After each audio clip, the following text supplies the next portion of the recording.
영빈 이 씨는 왜 사도세자를 죽게 놔두었을까요?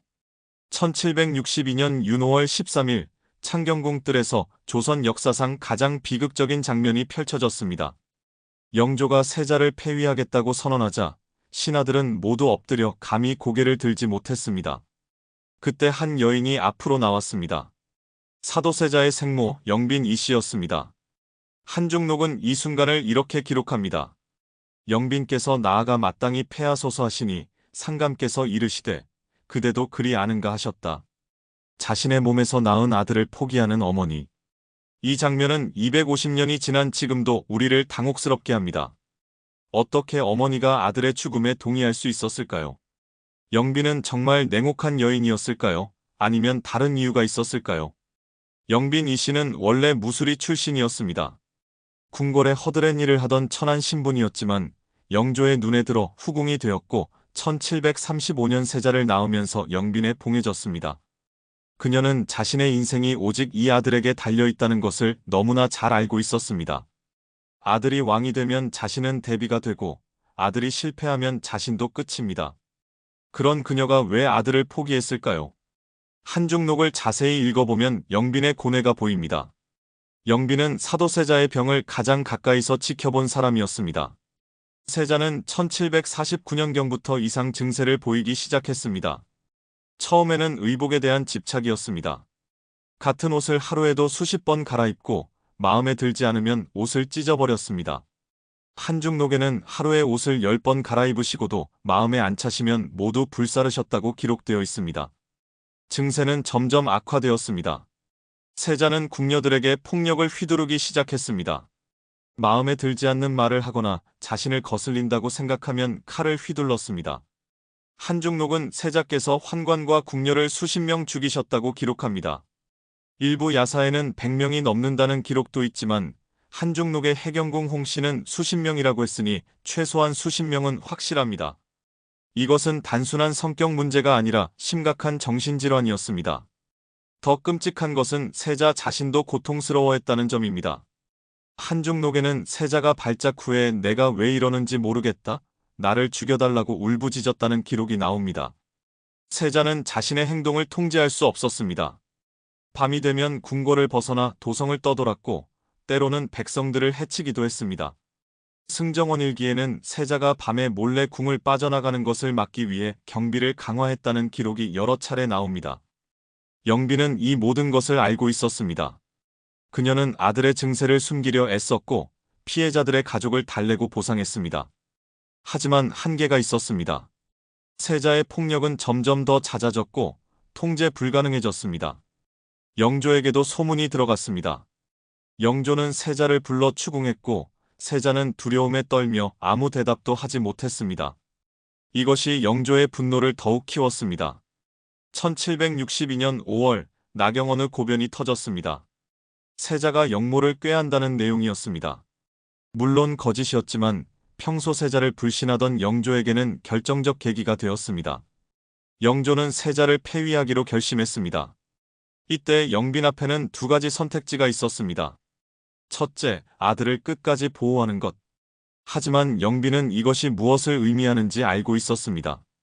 영조의 분노는 세자에게만 향하지 않을 것입니다. 세자를 두둔하면 자신도 죽을 것이고 더 중요하게는 손자인 세손도 위험해집니다. 왕실의 역사를 볼 때 영모로 몰린 세자의 자식들은 대부분 같이 죽었습니다.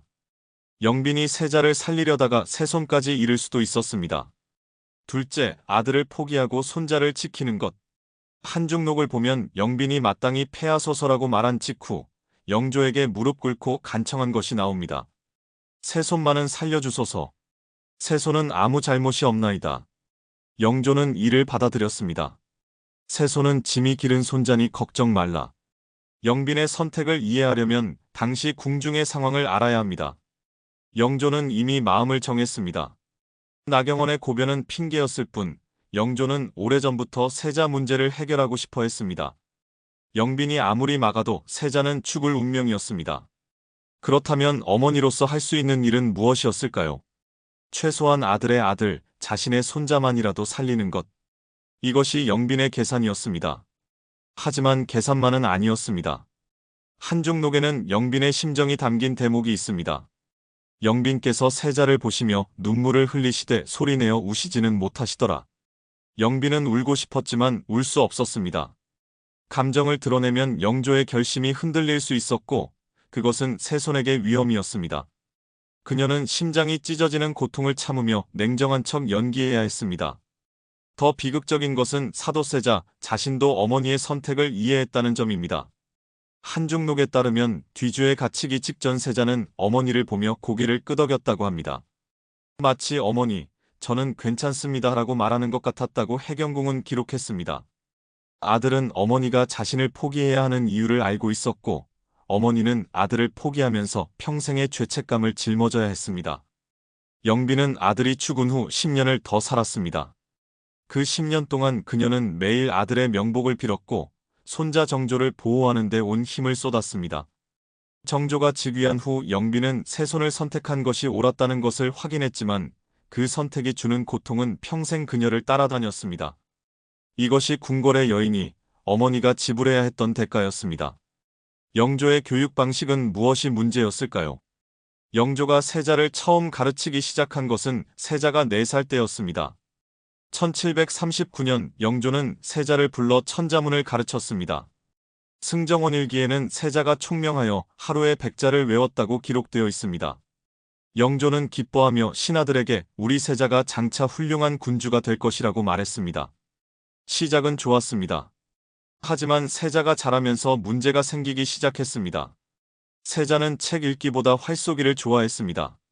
말타기와 칼쓰기에 뛰어났고 손으로 무언가를 만드는 것을 즐겼습니다. 한중록에는 세자가 목공 기술이 뛰어나 직접 가구를 만들고 의복을 디자인했다는 기록이 나옵니다. 현대적 관점에서 보면 이것은 다재다능함이었지만 영조에게는 군주의 길에서 벗어난 것이었습니다. 영조는 세자의 이런 행동을 못마땅해 했습니다. 승정원 일기를 보면 영조가 세자를 꾸짖는 장면이 수없이 나옵니다. 1744년 영조 20년의 기록을 보겠습니다.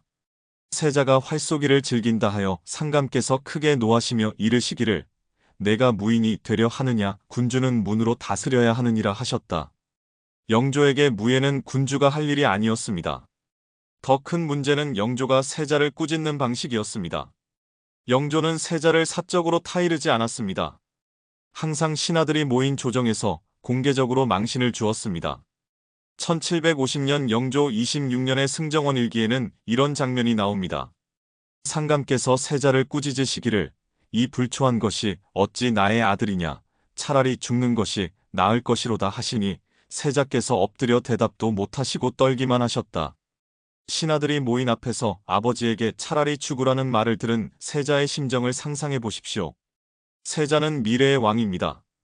신하들은 언젠가 세자를 왕으로 섬겨야 합니다. 그런 신하들 앞에서 공개적으로 망신을 당한다는 것은 세자의 권위를 완전히 무너뜨리는 것이었습니다. 한중록에는 이런 일이 있은 후 세자가 며칠씩 방에 틀어박혀 나오지 않았다고 기록되어 있습니다. 현대 심리학의 관점에서 보면 이것은 심각한 학대였습니다. 공개적 수치심은 아이의 자존감을 파괴합니다. 특히 반복적이고 지속적인 공개적 모욕은 우울증, 불안장애, 심지어 폭력성까지 유발할 수 있습니다. 사도세자가 후에 보인 정신질환의 증상들은 이런 학대와 무관하지 않을 것입니다. 승정원 일기를 계속 읽어보면 영조의 교육 방식이 얼마나 가혹했는지 알 수 있습니다. 1752년 영조 28년의 기록입니다. 세자가 대리청정 중 한 신하의 말을 잘못 이해하여 판단을 그르쳤다. 상감께서 이를 아시고 세자를 불러 신하들 앞에서 무릎 꿇게 하시고 내가 이런 자식을 두었으니 이것이 나라의 불행이라 하셨다. 세자는 20살이었습니다. 성인이 된 왕세자를 신하들 앞에서 무릎 꿇려놓고 망신을 준 것입니다. 더 큰 문제는 영조의 기준이 불가능했다는 점입니다. 영조는 스스로 비범한 군주였습니다. 새벽 4시에 일어나 경전을 읽고 하루에 수십 건의 상소를 처리했습니다. 52년간 재위하면서 큰 과오 없이 나라를 다스렸습니다. 역사가들도 영조를 성군으로 평가합니다. 하지만 그는 모든 사람이 자신과 같을 수는 없다는 것을 이해하지 못했습니다. 영조는 세자에게 자신과 똑같기를 요구했습니다. 승정원 일기 1753년 기록을 보면 이런 대목이 나옵니다. 상감께서 세자에게 이르시기를 내가 너만 할 때는 이미 경전을 수십 권 읽었고 정사를 처리하는 법을 익혔느니라. 그런데 너는 무엇을 하였느냐 하시니 세자께서 아무 대답도 못하시더라. 영조는 자신의 기준으로 세자를 재단했고 세자는 항상 부족했습니다. 한중록에는 세자의 고백이 담겨 있습니다.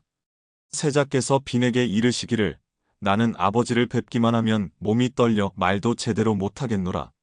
무슨 말씀을 하실지 두렵고 또 내가 무슨 말을 해도 꾸중만 들으니 차라리 병이 났으면 하노라 하셨다. 세자는 아버지에게 공포를 느꼈습니다. 교육은 신뢰와 존중 속에서 이루어져야 하는데 세자에게 아버지는 두려움의 대상이었습니다. 공포는 학습을 방해합니다. 현대 뇌과학 연구에 따르면 만성적인 공포 상태에서는 뇌의 학습 기능이 저하됩니다. 편도체가 과도하게 활성화되어 전두엽의 기능이 억제되기 때문입니다. 쉽게 말해 두려움에 떨고 있는 사람은 제대로 생각하거나 배울 수 없습니다. 세자는 영조 앞에서 항상 긴장 상태였고 그 상태에서는 아무것도 제대로 할 수 없었습니다. 악순환이 시작되었습니다. 세자는 영조를 피했고 영조는 이것을 불순종으로 받아들였습니다. 승정원 일기 1755년 기록입니다.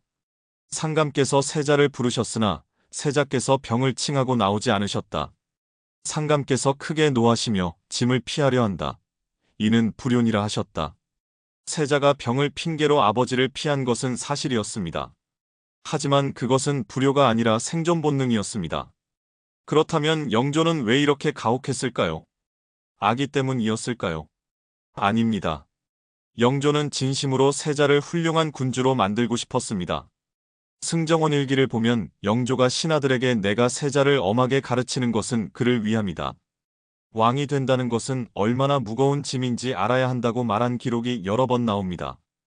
영조에게는 절박함이 있었습니다.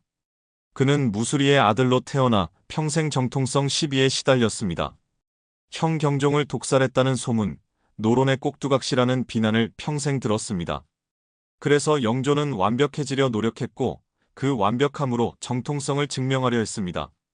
세자에게도 같은 완벽함을 요구한 것은 세자만큼은 아무도 의심할 수 없는 왕이 되기를 바랐기 때문입니다. 한중록에는 영조의 속마음이 담긴 대목이 있습니다.